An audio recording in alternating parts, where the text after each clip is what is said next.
네, 안녕하십니까. 저는 신지식인 정인태입니다. 국립한국복지대학교 특임교수를 역임했습니다. 네, 우주산업과 사이버 가상국가 정책에 대해서 말씀을 드리겠습니다. 네, 이제 우주산업을 전개할 때가 사실상 좀 늦었죠. 우주산업, 네, 그리고 사이버 가상국가 정책. 그러니까 이게 굉장히 중요한 부분이에요. 이제 지금 코로나 때문에 더더욱 사이버 가상국가, 글로벌 사이버 가상국가에 대한 정책이 굉장히 중요한 부분이 됩니다. 그래서 저는 이 정책을 계속 제가 연구를 해 왔어요. 그리고 한국 정부하고 법적인 검토를 계속 해 왔습니다. 그래서 사이버 가상국가 정책을 통하여 우주산업 뿐만 아니라 우리나라의 문화를 세계화시키는데 굉장히 중요한 이러한 시대적 시점에 왔다 이렇게 볼 수가 있는 것입니다. 자, 일단은 한번 지금 상황을 한번 볼까요? 요즘에 이 UFO가 발견이 됐는데 미국에서 이거 발표했어요. CNN에서 뭐라 그랬냐면 이거 진짜다, 사실이다. 그래서 이거 가짜 아니다. 가짜 아니고 진짜다라고 발표를 했습니다. 그래서 이것이 이제 오늘 기사에 아주 뜨겁게 나왔는데, 그래서 이러한 현상을 공개를 한 거죠. 공개를. 그래서 실제로 해군 7함대 소속 구축함의 한 장병이 실제 촬영한 것이라고 CNN에서 이제 밝혔죠. 그래서 조작 아니다, 이거 진짜다 이렇게 발표를 한 겁니다. 그래서 또 보세요. 네, 영상 미 국방부 2019년 촬영 지금 이 UFO에 대해서 이거 영상 사실이다 사실 확인했어요. CNN에서 그쵸? 네, 그래서 미 해군 피라미드 모양 UFO 발견했다. 이게 사실이라고 이제 증명을 한 거예요. 사실이라고. 그럼 여러분들이 간단하게 우리가 이야기를 해보면은 어때요? 아니, 은하가 예, 우주가 무수한, 그러니까 수조 개의 은하로 구성되어 있는 거예요. 그러니까 우주에는 수조 개의 은하로 구성이 되어 있는 게 저 우주고, 지금 우리 은하 같은 경우에는 아주 수천억 개의 별들로 또 구성이 되어 있는 거예요. 수천억 개의 별들로. 그 태양이 있죠? 콩알 만한 지구가 있어요. 이 태양을 중심으로 또 몇 개의 행성들이 돌고 있는 거죠. 그쵸? 이렇게 돌고 있는 거예요. 그러니까 지구의 0.021%밖에 안 되는 대한민국에 우리가 살고 있는 겁니다. 그쵸? 그러니까 지구의 0.021밖에 안 되는 이런 대한민국에서 전라도 경상도 나누고 또 싸우고 있는 거야. 그 안에서. 지금 우리는 어디로 가야 한다? 우주로 가야 한다라는 거예요. 우주로. 그러니까 무수한 저 수족의 은하, 수족의 은하계가 있고, 우리 은하에 수천억 개의 별들이 있지만, 그 태양을 중심으로 콩알 만한 지구가 있고, 그 중심으로 또 몇 개의 행성들이 돌고 있잖아요. 그쵸? 그 지구의 안에서 우리는 0.01%밖에 안 되는 대한민국에 살고 있는 거예요. 여기서 또 전라도 경상도 나누고 싸우고 있고.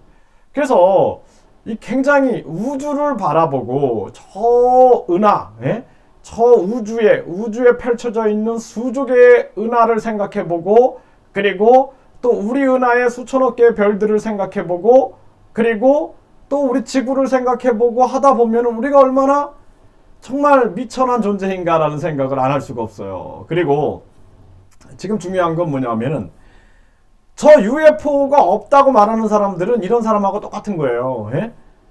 저 천동설 얘기하는 사람들하고 똑같은 거예요. 천동설. 저 우주에 수조 개의 은하가 존재하고 있는데, 그 수조 개의 은하 속에 얼마나 발전되어 있는 그러한 생명체가 있는 곳이 얼마나 많겠어요. 그쵸? 그 당연한 거 아니에요? 그걸 못 보고 저걸 가지고 뭐 또 천동설 얘기하는 사람들이 있는 거예요. 그래서 이제 우리가 깨어나면은, 생각이 깨어나면은 어떤 일이 벌어지냐면은 지금 이제 우리나라도 이제 어때요? 이 한국판 우주 산업들이 일어나고 있는 거야. 그래서 하나라든지 KAI라든지 LIG 넥스원이라든지 우주 개발을 주도하고 있는 거예요. 우주 개발을. 그쵸? 우주 개발을 주도하고 있다. 그래서 지금 K 우주 산업 종사자가 사상 첫 1000명 돌파했다라는 거예요. 1000명 돌파. 그러니까 우주 산업에 대한 지금 이제 정부도 마찬가지예요. 우주 산업에 투자하겠다 이런 얘기를 하고 있어요. 국민들이 이제 깨어나야 되는 거예요. 그러면은 우주 산업이 활성화되면서 이 이제 우주 관련주가 뜨게 돼 있는 거예요. 우주 관련주가. 그래서 우주라는 측면이 이제 사이버 가상 국가인데 여기 보세요. 이제 이 국가가 사이버 가상 국가야. 근데 우주 국가 수립을 위해서 물리적 국경 사라지는 미래 열릴까 해서 이 사이버 가상 국가가 인공위성을 쏘아 올렸습니다. 인공위성을. 놀랍지 않아요?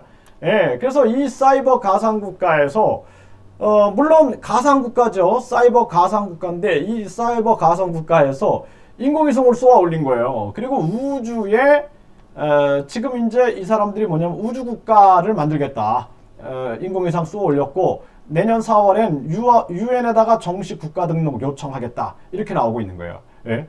근데 너희들이 영토가 없지 않느냐. 국가가 만들어지면 영토, 국민, 예? 영토하고 국민, 이러한 부분들이 존재하고 있어야 되는데 영토가 없죠. 이 사이버 가상 국가로서 나는 우주에다가 영토를 만들어내겠다라고 얘기를 하고 있는 겁니다. 비트네이션 같은 경우에는 제가 전에도 한번 강의했죠. 비트네이션은 공해에다가 만드는 거예요. 바다 위에다가 이게 누구의 땅도 아닌 이 바다에다가 여기에다가 이제 그 국가를 만들고 있어요. 국가를. 그래서 앞으로 빙하가 많이 녹고 이렇게 되면은 빙하가 녹고 그러면은 지구가 굉장히 가라앉게 될 거다. 그래서 이 사람들은 이 바다에 주인이 없는 곳 있죠. 그 공해에다가 이렇게 가상 국가를 만들겠다. 이런 비전을 가지고 사이버 국가 비트네이션을 만들고 있는 거예요. 그쵸? 네. 그래서 제가 지금 얘기하는 게 뭐냐면은 지금 21세기 제 20대 대통령이 될 분들은 제 얘기를 잘 들어야 돼요.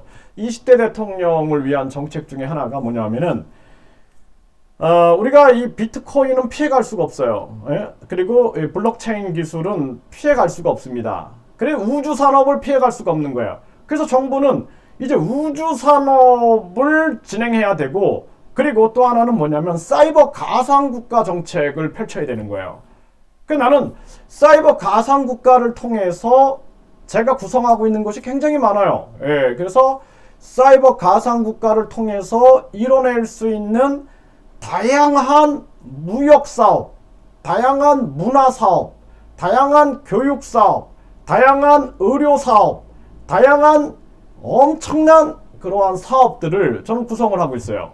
그래서 이것을 가지고 앞으로 여기서 만들어진 수익금을 국민들과 나눌 수 있다라는 거예요. 국민들과 나눌 수 있다라는 거예요. 그래서 이것을 우리가 사이버 가상국가로서의 정책으로 인해서 우리 국가의 엄청난 수익 모델을 만들어낼 수 있다라는 거예요. 그래서 우리가 지금 예를 들어서 코로나 때문에 비행기를 타고 못 가, 뭐 이러고 있는 거야. 다른 데는 벌써 사이버 가상 국가를 만들어내고 있는데 우리는 생각을 열지 못하는 거예요. 그래서 생각을 깨고 나가면은 우리는 우주를 바라볼 수 있게 되고 저 우리 은하뿐만 아니라 저 수족의 은하계를 바라볼 수가 있게 되고 저 수족의 은하계에 또 우리 은하의 수천억 개의 별들을 바라보게 되면서 우리는 우주의 기운을 가지고 우주의 에너지를 가지고 생각을 할 수가 있게 된다라는 것입니다. 그래서